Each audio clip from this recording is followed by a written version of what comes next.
wabarakatuh. Saya ingin menyampaikan pendalaman di sini, Pak Menteri, dari beberapa sudut pandang. Yang pertama itu kaitannya saya ingin secara general dulu, ya, bahwa kalau kita pahami di sini kita punya konsep bahwa rencana pembangunan itu menekankan terbangunnya struktur perekonomian yang kokoh berlandaskan keunggulan kompetitif di berbagai wilayah yang didukung oleh SDM berkualitas dan berdaya saing. Ini harus kita pahami bersama. Untuk hal ini, bagaimana pemerintah melalui Kementerian PPN atau Bappenas ini memastikan optimalisasi pemanfaatan berbagai sumber daya untuk meningkatkan efektivitas dan efisiensi dalam mencapai sasaran pembangunan khususnya tahun 2024. Dan bagaimana integrasi dukungan serta besaran kerjasama swasta.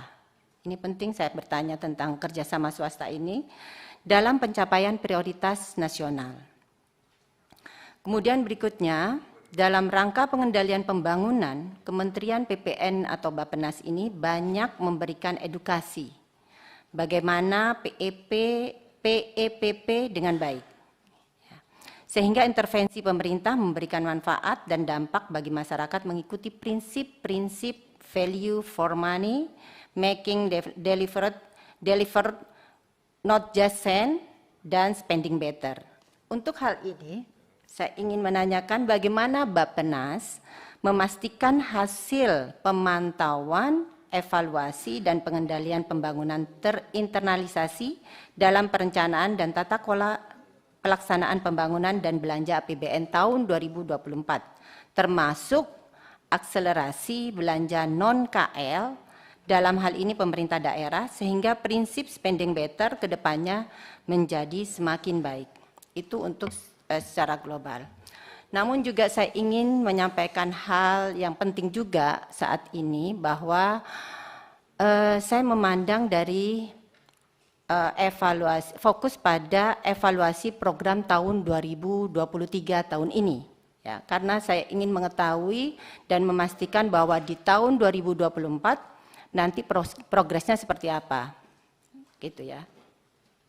Kita fokus di tahun 2023 ini, saya melihat dari paparan ini, dalam program anggaran kedeputian KSDA, kami melihat bahwa di daftar program ini ada mengenai ekonomi hijau dan pembangunan rendah karbon.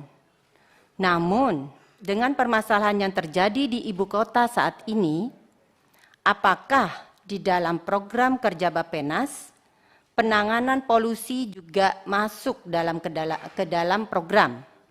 Bagaimana kiranya KL terkait dapat menangani hal ini? Kemudian berikutnya, dari paparan ini juga saya melihat target SDGs ke dalam rencana pembangunan jangka menengah nasional tahun 2020 sampai 2024. Kami ingin menanyakan mengenai regulasi untuk percepatan pencapaian SDGs yang memperkuat peran pemerintah provinsi.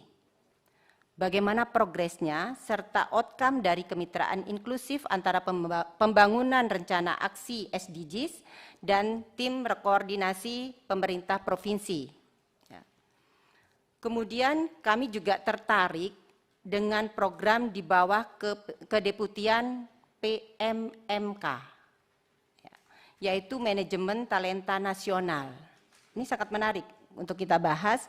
Ini merupakan upaya pemerintah dalam membangun lembaga manajemen talenta Indonesia untuk mencari bakat-bakat luar biasa di Indonesia. Ini bagus. Grand Design Manajemen Talenta Nasional tahun 2022 sampai 2045 sendiri terdiri dari 3 bidang, yaitu riset dan inovasi, seni budaya, dan olahraga.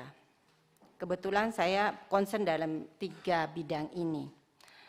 Berdasarkan Kepres nomor 21 tahun 2021 tentang gugus tugas manajemen talenta nasional atau MTN, Susunan gugus tugas manajemen talenta nasional terdiri dari para menteri dan pimpinan lembaga negara, dan Bappenas menjadi ketuanya.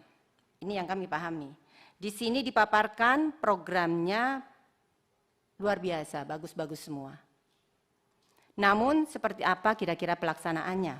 Karena kita tahu di bidang olahraga fasilitas masih sangat kurang, bidang riset dan inovasi apalagi kita masih sangat kurang di tempat kita ini. Kami minta penjelasan mengenai program anggaran ini, karena ini cukup menarik untuk kita bahas. Kemudian yang berikutnya mengenai percepatan penurunan stunting secara terintegrasi. Kasus stunting kita tahu sekarang sedang marak di negeri ini. Dalam paparan ini tertulis bahwa manfaat nasionalnya salah satunya adalah koordinasi multipihak melalui Scaling Up Nutrition atau SUN ya, movement dengan dunia usaha, kemudian ada akademia, CSO, dan mitra pembangunan. Untuk hal ini, bagaimana progres SUN movement ini, SUN movement ini dalam menangani prevalensi stunting. Kemudian bentuk pelaksanaannya seperti apa?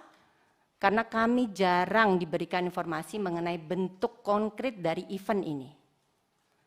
Kemudian yang terakhir, saya juga ingin menyinggung tentang percepatan peningkatan konektivitas jalan daerah. Ini menjadi fokus perhatian kami juga. Apakah sebelumnya tidak ada upaya dari pemerintah untuk turun ke bawah, karena kondisinya saat ini sangat tidak sesuai dengan yang kami harapkan. Apakah tidak ada upaya dari pemerintah untuk turun ke bawah, melihat hambatan ataupun permasalahan tentang konektivitas dan akses masyarakat daerah ini?